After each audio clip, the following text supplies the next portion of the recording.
Hey guys, this is the Staff Sarge. Today we're looking at Arsenal. It's a game I did a forum review of years and years ago. Now I'm actually going to show you what it's all about. Now first thing, the demo is available online. It has a few restrictions, but it's enough to give you a taste of how things work. This is also the second game of the series, in finger quotes.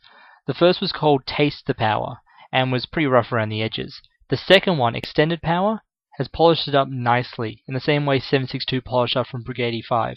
Bonus points if you know those two, by the way. So, the quick summary. It's a World War II XB RTS. That's pretty standard fare, but with some quirks. Resources are of the constant infinity type, such as Total Annihilation and Subcon.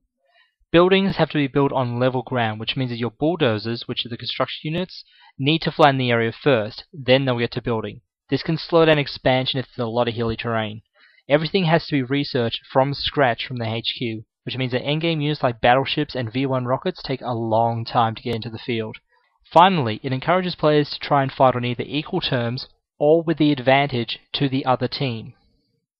Now that might sound a little bit weird, since most games tend to give the mindset that if you start winning, you should really try and keep winning until you actually win.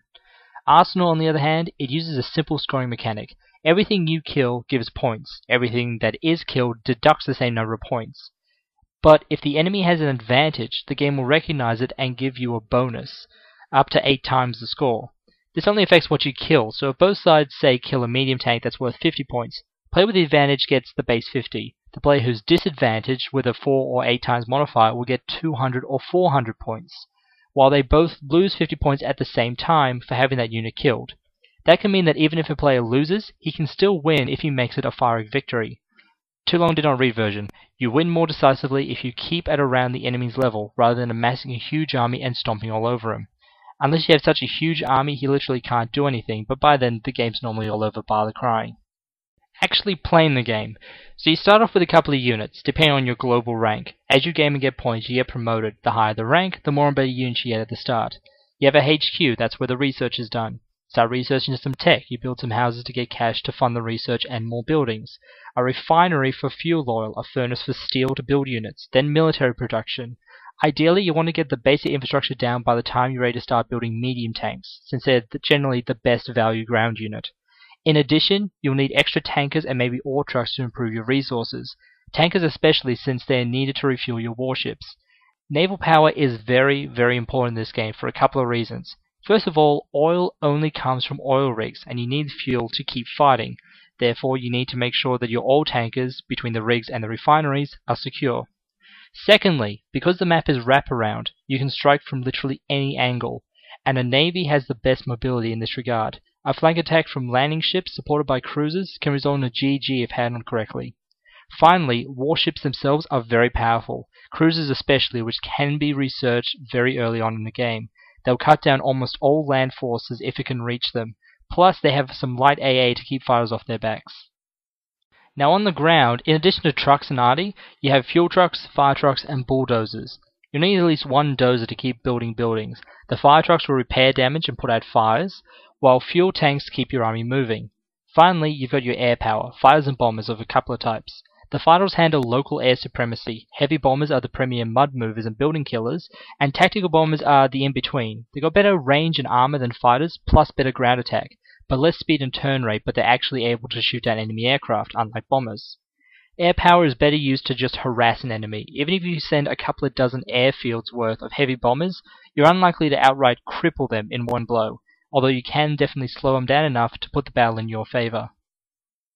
Now, if a game goes on long enough, then the super weapons will start to come into play.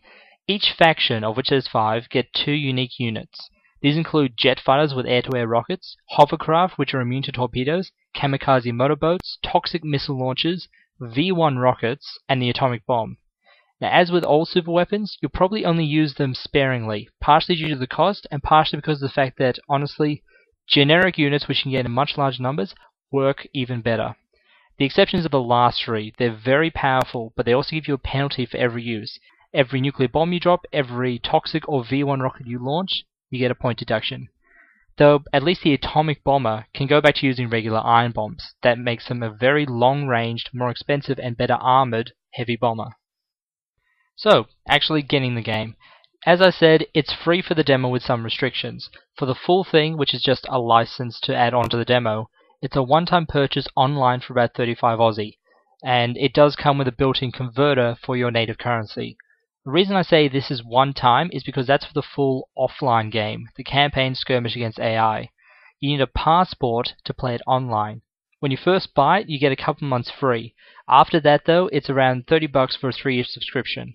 Now I haven't actually played it online, partially because my internets are terrible, being an Aussie, partially because player versus player RTS is not really my kind of thing.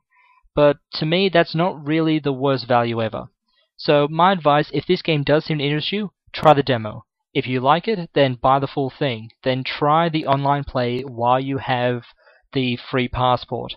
If you want more of that, if it actually seems like your kind of game, then you can put the money down to keep on playing online. Which finally brings us to our conclusion. Is Arsenal worth the time? Well, if this game does sound interesting, then yeah, give it a try. If it doesn't, then avoid it. I'm hesitant to call it a great game. It's good with a couple of amusing mechanics, but it has a few sticking points, mostly involving the AI, specifically the bulldozer pathfinding. Also, the campaign play is very cliched and has some pretty bad translation. It's obvious the guys who wrote this don't have English as their first language, but those are minor niggles. Again, it's got a free demo, so try it out. It is very nicely polished, it has a good amount of strategy to it, and it's a nice little mix-up of standard RTS. Staff Sarge out.